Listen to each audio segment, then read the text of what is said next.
चलिए, वीडियो को ना शुरू करने से पहले मैं एक क्वेश्चन बता दूं कि संविधान को बनाने में यानी संविधान को बनने में कितने दिन तक बहस चले। ये रहे क्वेश्चन। क्वेश्चन आपको बताने हैं कमेंट बॉक्स में कि संविधान को बनने में कितने दिन तक समय लगा, कितने दिन तक बहस चला था संविधान को बनने में, और संविधान जो है कब बना था यानी कब जो है लागू हुआ था, और कितने दिनों तक बहस था। ये बताने हैं आपको कमेंट सेक्शन में। तो चलिए देखेंगे कि अगला क्वेश्चन क्या है आपके सामने। आज का जो टॉपिक है वो भारतीय संविधान के नीति निर्देशक से संबंधित टॉपिक है, और कल जो वीडियो डाला गया था वो भी भारतीय संविधान के नीति निर्देशक से टॉपिक डाला गया था, वो भी 50 क्वेश्चन के डाला गया। इसका एक आपको यूट्यूब पर प्लेलिस्ट मिल जाएगा, आप जाके चेक कर सकते हैं। आज हम लोग देखेंगे कि नीति निर्देशक तत्व जो हैं इनके क्वेश्चन क्या है। संविधान के क्वेश्चन को जानना एक ही अति आवश्यक होता है कि संविधान के क्वेश्चन को जाने यानी कानून को जाने हमने। तो चलिए देखेंगे कि क्वेश्चन क्या है। 50 क्वेश्चन है। 50 क्वेश्चन में से जो क्या क्या क्वेश्चन है देखते हैं। पहला क्वेश्चन है आपके सामने स्क्रीन पर कि नीति निर्देशक तत्वों को किसने संविधान का जो है विवेक कहा। तो ये जो है कैसी बेहर ने कहा था, ये हो जाएगा।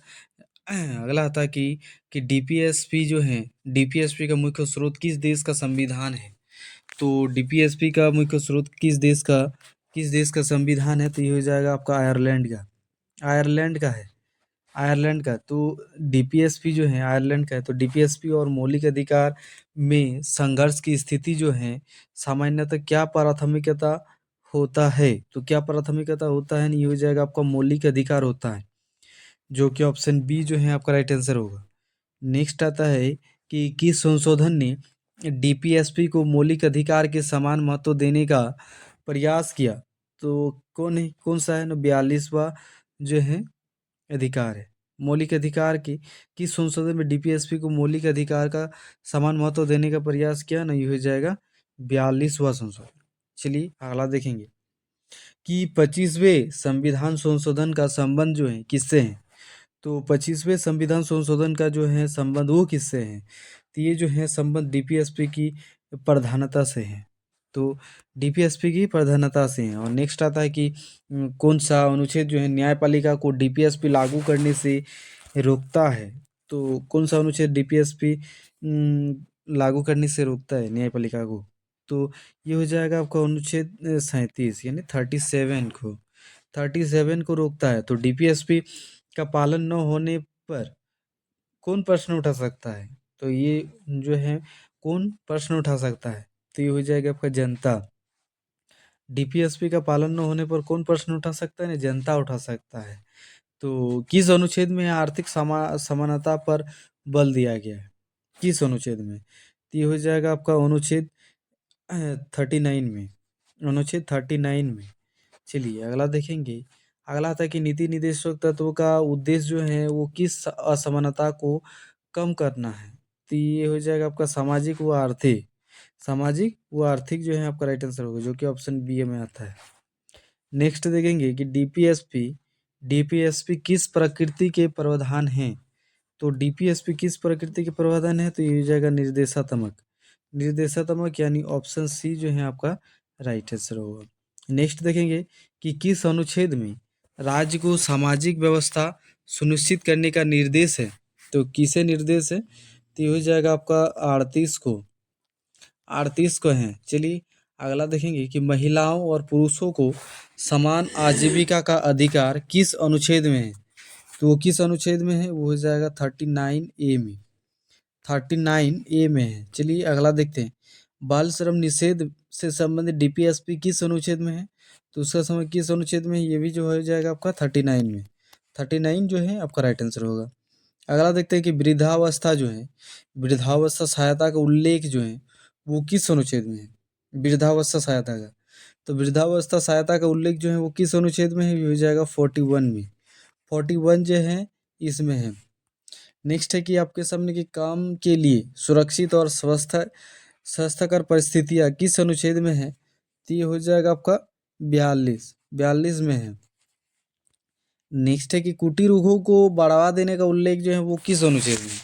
तो कुटीर उद्योग को बढ़ावा देने का उल्लेख जो है वो किस अनुच्छेद में है। तो ये जो है 43 में, 43 में है।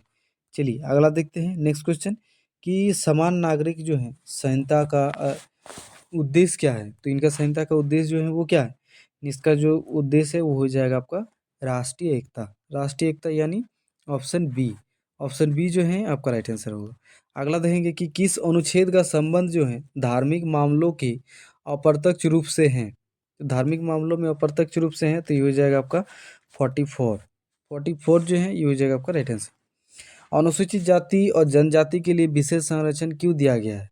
तो विशेष संरक्षण देने के पीछे क्या कारण है? तो सामाजिक ये पिछड़ापन है। सामाजिक पिछड़ापन के कारण दिया गया है। अगला आता है कि जन स्वास्थ्य सुधार जो है वो किसका दायित्व बताया गया? जन स्वास्थ्य सुधार का वो किसका दायित्व बताया गया? तो इसका जो दायित्व बताया गया वो हो जाएगा राज्य को बताया गया, राज्य को। और नेक्स्ट आता है कि शराब और नशीले पदार्थ पर रोक का उद्देश्य क्या है? जो शराब या नशीले पदार्थ पर रोक लगाते हैं उस पर रोक लगाने का उद्देश्य जो है वो क्या है? उसमें उद्देश्य क्या है उसका? ये हो जाएगा आपका सामाजिक सुधार के लिए, नशीले और शराब के लिए। चलिए तो पशुधन संरक्षण का मुख्य उद्देश्य क्या है? तो पशुधन संरक्षण का जो मुख्य उद्देश्य है तो ये हो जाएगा धार्मिक, आर्थिक और पर्यावरणीय, ये तीनों हैं। चलिए अगला देखते हैं कि पर्यावरण संरक्षण को डीपीएसपी में कब जोड़ा गया? पर्यावरण संरक्षण को डीपीएसपी में कब जोड़ा गया? तो इसको जो जोड़ा गया ये हो जाएगा 1976 को। 1976 को जोड़ा गया, ये आप देख सकते हैं। चलिए अगला देखेंगे कि ऐतिहासिक स्मारकों का संरक्षण क्यों आवश्यक है? तो ऐतिहासिक स्मारकों का संरक्षण जो आवश्यक है वो हो जाएगा आपका सांस्कृतिक विरासत। सांस्कृतिक विरासत यानी ऑप्शन बी जो है आपका राइट आंसर हो। नेक्स्ट देखते हैं कि न्यायपालिका को कार्यपालिका से अलग करने का उद्देश्य क्या है? तो न्यायपालिका को कार्यपालिका से अलग करने का उद्देश्य यही है कि निष्पक्ष न्याय के कारण। नेक्स्ट है कि अंतर्राष्ट्रीय विवादों का शांतिपूर्ण समाधान जो है वो किस अनुच्छेद में है? समाधान किस अनुच्छेद में है? तो ये हो जाएगा 51 में, अनुच्छेद 51 में। नेक्स्ट देखेंगे कि डीपीएसपी विदेशी नीति से कैसे जुड़े हैं? तो डीपीएसपी जो है विदेशी नीति से जुड़े हैं तो कैसे?